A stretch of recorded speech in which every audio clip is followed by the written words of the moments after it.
The hum of his computer abruptly died, replaced by the eerie silence of his apartment. Jason groaned and rubbed his eyes. Of course, it had to happen tonight. The night he had planned to binge-watch a whole season of Space Ninjas, Galactic Revenge without interruption. He fumbled for his phone, only to realize the screen was dead. Great, he muttered, the apocalypse has come in the form of a power outage. Cursing under his breath, he peered out the window into the dim street below. Most of the neighborhood was dark too. Not the end of the world, he supposed, but a small inconvenience that suddenly felt monumental. That's when he heard it, a soft, melodic voice drifting up from the apartment next door. Jason? You in there? He squinted at the window across from his, and there she was. The woman who had been his neighbor for about 6 months, Monica. 40, effortlessly beautiful, with that kind of smile that made everyone around her slightly flustered. And right now, she looked like she had been fumbling with a candle. Yeah, he shouted back. Power's out. Same here. Fancy that, she called. Then, before he could protest, she added, Want to come over? At least it's warmer than freezing in the dark. Jason hesitated. He barely knew Monica beyond the usual neighborly greetings. But then again, she's 40 and she's asking me over, he thought, feeling a blush creep up his neck. Sure, he said, trying to sound casual. Thanks. Within minutes, he was shivering through the corridor of his building, imagining the conversation, or lack thereof, that would unfold. He knocked, and Monica opened the door, candlelight dancing across her perfect features. She was wearing one of those comfy, oversized sweaters that somehow made her look casual but still impossibly attractive. Come in. It's cold enough to freeze your personality off, she said with a wink. Jason stepped in, immediately noticing how cozy her apartment felt. The room smelled faintly of vanilla and something else, something undeniably Monica. There were candles everywhere, strategically placed to cast a warm glow across the space. Nice setup, he said, fumbling with his scarf. Thanks. I thought this could be fun. Power outage, candles, a little wine. Could turn into a classy disaster. Jason laughed nervously. Classy disaster. I like that. I'm usually more of a microwave dinner disaster, myself. Monica grinned, pouring them each a glass of red wine. Good. You'll need the courage for tonight. Jason raised an eyebrow. Courage? For surviving me. And this apartment. And possibly my cats. They're judgmental. Jason peeked around and noticed 2 cats perched on the sofa, staring at him like tiny, furry critics. Judgmental cats? I can handle judgmental cats, he said bravely, taking a sip of the wine. Immediately, he realized it was a little strong. Or maybe not. Monica laughed, the sound like music that made him forget he had once been a socially awkward mess around women. Relax, Jason. We're just hanging out.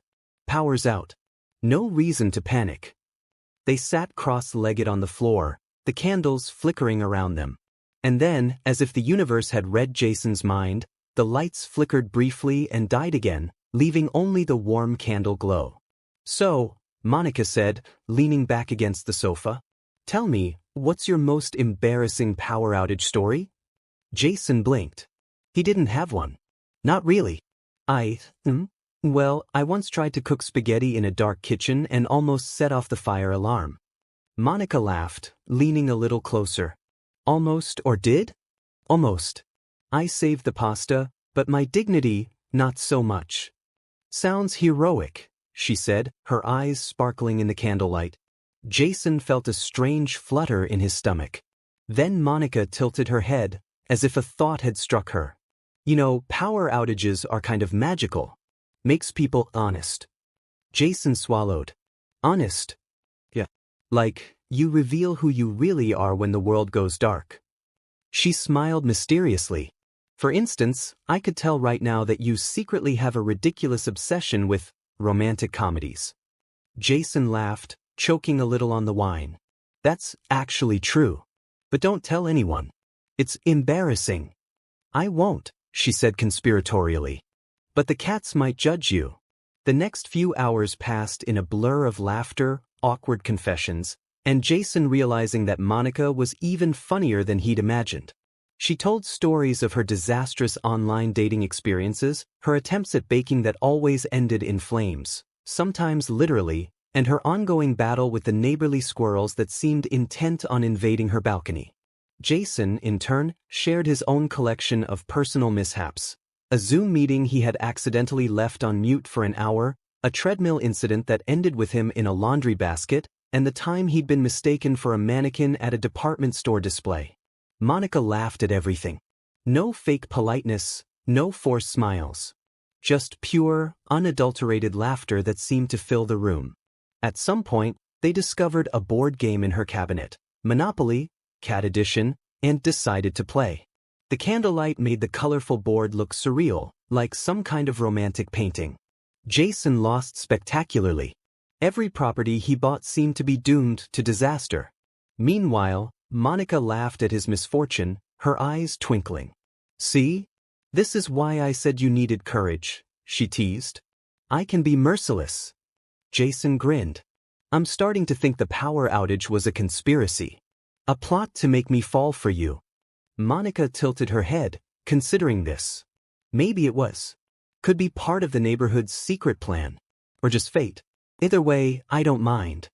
Jason's heart did a strange little leap.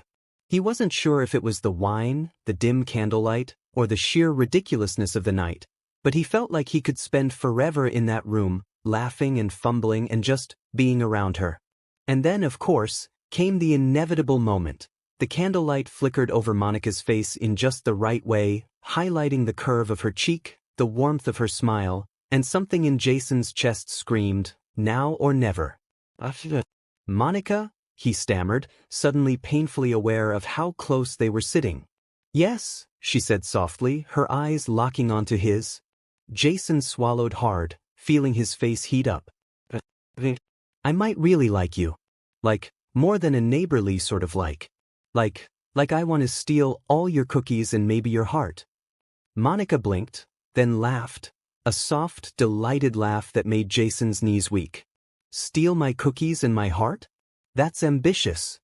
"Hey," Jason said defensively, "if I'm going to risk the wrath of judgmental cats, I might as well aim high." Monica shook her head, still laughing. "You're ridiculous." "I like it."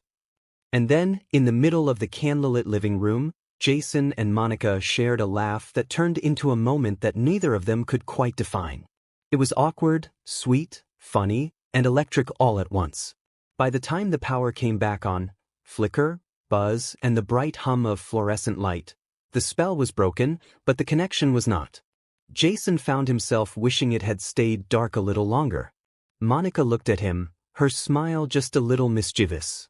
"Well, I guess we should pretend the candles didn't happen. Or, we could make it a tradition." Jason laughed. "A power outage tradition? Only if it comes with wine, board games, and your judgmental cats." She grinned.